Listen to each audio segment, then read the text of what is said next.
Finally এখন হচ্ছে 7:40 বাজে, আমাদের সাঁতারটা শুরু হয়ে যাচ্ছে। পানি যখন নীরব থাকে তখন তা চাঁদকেও নিজের মধ্যে নিতে পারে। এই সূত্র ধরেই পানির সাথে আলামিন আকিকের সখ্যতা গড়ে উঠেছে। সাঁতরিয়ে বেড়ানোই তার শখ। টানা 12 ঘন্টা সুরমা নদীর বুকে সাঁতার কেটে 65 কিলোমিটার পাড়ি দিয়ে নতুন এক রেকর্ড গড়েছেন আকিক। সুরমা নদীতে জেলা ক্রীড়া অফিস সিলেট এটা আয়োজন করেছে। সুরমার কানাইঘাট থেকে হচ্ছে কিং ব্রিজ পর্যন্ত। এখন পর্যন্ত আমাদের জানা মতে বাংলাদেশে এত লং সুইমিং কেউ করেনি।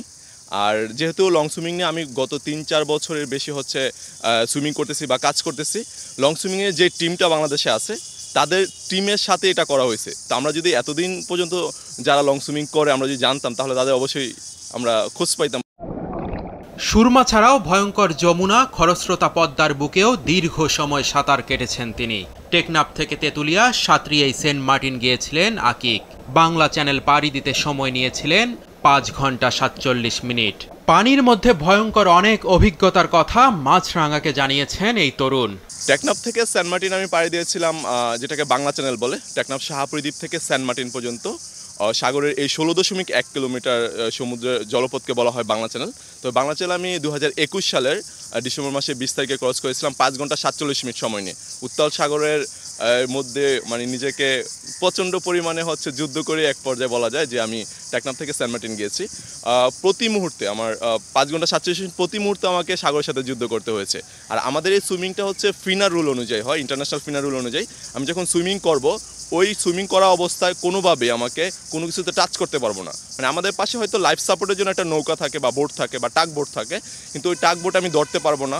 বা আমাদের 5 ঘন্টা যদি আমরা সুইমিং করি, 5 ঘন্টা সুইমিং করলে আমাদের অনেক হাইড্রেশনের দরকার হয়, পানি বা ড্রাই ফুড টাইপের কিছু আমরা গ্রহণ করি, সেগুলোও কিন্তু আমরা বোট টাচ না করে খাই। একটা কথাই আছে না, ডেকি স্বর্গে গেলেও ভাড়া বাঁধে, তো আমার সেই অবস্থা। সাঁতার ছাড়াও সাইকেলিং ও রানিং এর প্রতি অন্যরকম আগ্রহ আছে তার। দেশে বিদেশে বিভিন্ন ম্যারাথনে অংশ নিয়েছেন। সাইকেল চালিয়েই দেশের 64 জেলা পাড়ি দিয়েছেন। আয়রনম্যান ওয়ার্ল্ড চ্যাম্পিয়নশিপে লাল সবুজের পতাকা ওড়াবেন, সেই স্বপ্নটাই এখন দেখেন তিনি। আমার সোনার বাংলা, আমি তোমায় ভালোবাসি। সাইকেল শুরু করে মূলত ট্রাভেলের থ্রুতে ধরে, তারপর ট্রাভেলিং করতে করতে সাইকেল নিয়ে বাংলাদেশের 64 জেলা আমি ভ্রমণ করি। এমনকি টেকনাফ থেকে তেঁতুলিয়া থেকে টেকনাফ আমি 4 দিনে ক্রস করি। 1010 কিলোমিটার আমরা 4 দিনে ক্রস করি। আমার সর্বোচ্চ 320 কিলোমিটার একদিনে সাইকেলিংয়ের রেকর্ড আছে আমার। রানিং করে আমি এখন পর্যন্ত ফুল marathon 42.2 kilometre, half marathon 21.1 kilometre, 10 kilometre, তারপর 15 কিলোমিটার, 20 কিলোমিটার, এমন অসংখ্য ইভেন্ট করেছি। দেশেও করেছি, দেশের বাইরেও বেশ কয়েকটা ইভেন্ট অংশগ্রহণ করেছি। আয়রনম্যানে পার্টিসিপেট করতে হলে প্রথমে নিজেকে বিভিন্ন অ্যাক্টিভিটির মাধ্যমে ফিট রাখতে হয়।